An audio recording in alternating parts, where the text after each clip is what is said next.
इससे सनसनीखेज, इससे गंभीर, इससे खौफनाक आरोप और क्या हो सकता है कि 2 फाइल कर दीजिए, 300 करोड़ रुपए ले लीजिए।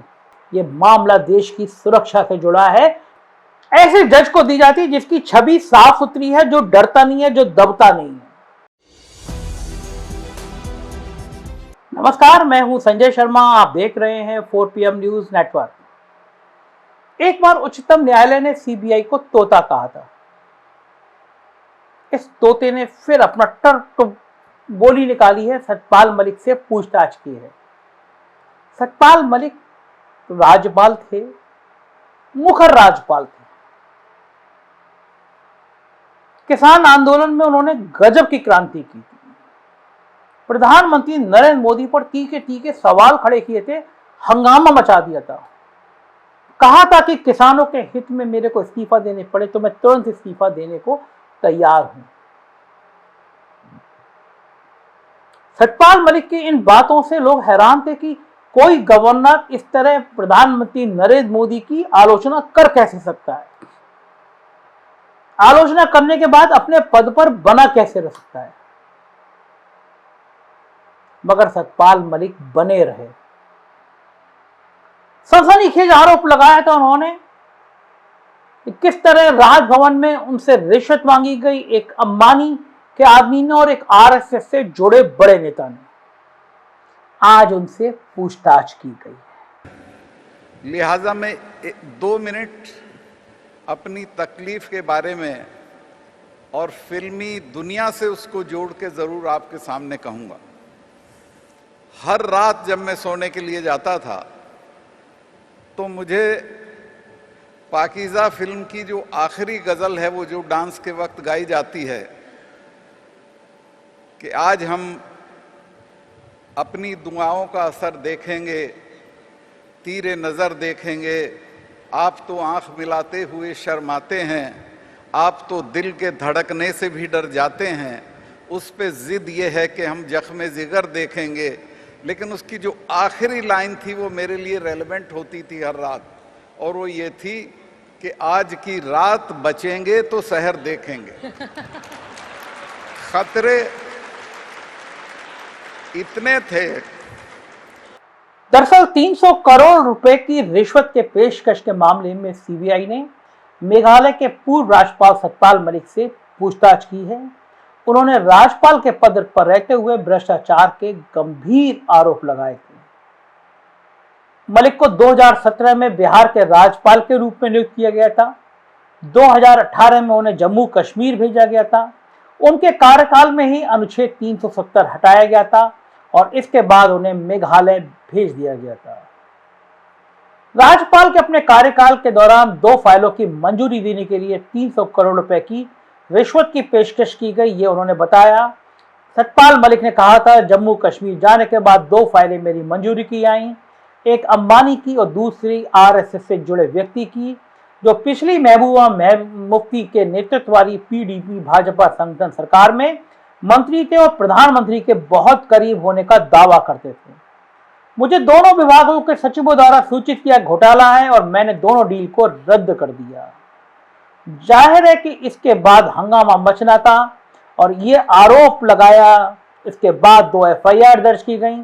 जम्मू कश्मीर सरकार के वित्त विभाग के अधिकारियों ने, अज्ञात अधिकारियों ने Trinity insurance brokers limited, Reliance general insurance company और अन्य अज्ञात लेखकों को और निजी व्यक्तियों के साथ साजिश और मिली भगत में अपने आधिकारिक पद का दुरुपयोग करके क्राइम किया है, ये बात लिखी गई। राजभवन के एक प्रवक्ता ने कहा था कि राज्यपाल ने राज्य में कर्मचारियों, पेंशन भोगियों के लिए समूह मेडिकल समूह बीमा योजना के लिए इस अनुबंध को रद्द करने की मंजूरी दी है, जो रिलायंस का था। आप समझिए कितनी गंभीर बात है। प्रदेश का एक राज्यपाल कह रहा है कि मुझे 300 करोड़ रुपए देने की रिश्वत दी गई। कहा गया कि 2 फाइल कर दीजिए, 300 करोड़ रुपए ले लीजिए। सोचिए आपकी राज्यपाल का पद कितना इंपॉर्टेंट होता है। सिर्फ 2 फाइल करने के लिए 300 करोड़ रुपया। और आप क्या सोचते हैं कि अगर सतपाल मलिक कह रहे हैं कि एक आरएसएस की और एक अंबानी की, तो क्या सीबीआई की इतनी हैसियत है कि इन मामलों में ईमानदारी से वो जांच कर पाएगी?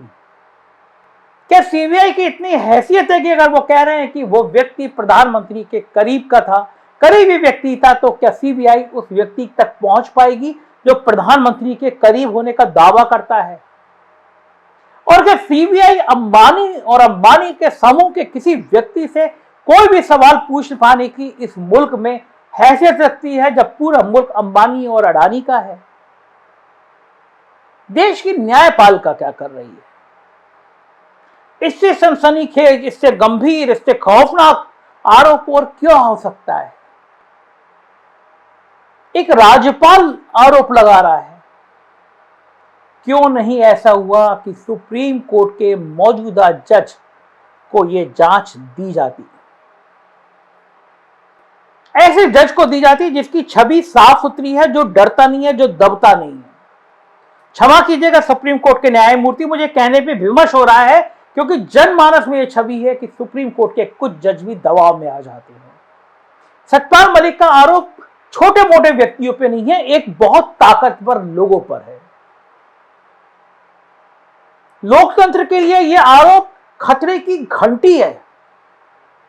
आरएसएस का बड़ा नेता जम्मू कश्मीर में कौन सी फाइल कराना चाहता था जिसके लिए 300 करोड़ रुपए की रिश्वत दी गई, यह बहुत गंभीर विषय है। जम्मू कश्मीर भारत का एक नाजुक अंग है। अंबानी की क्या हित है जम्मू कश्मीर में कि वो राज्यपाल को, सतपाल मलिक को 300 करोड़ रुपए रिश्वत देने की प्लानिंग में शामिल हो?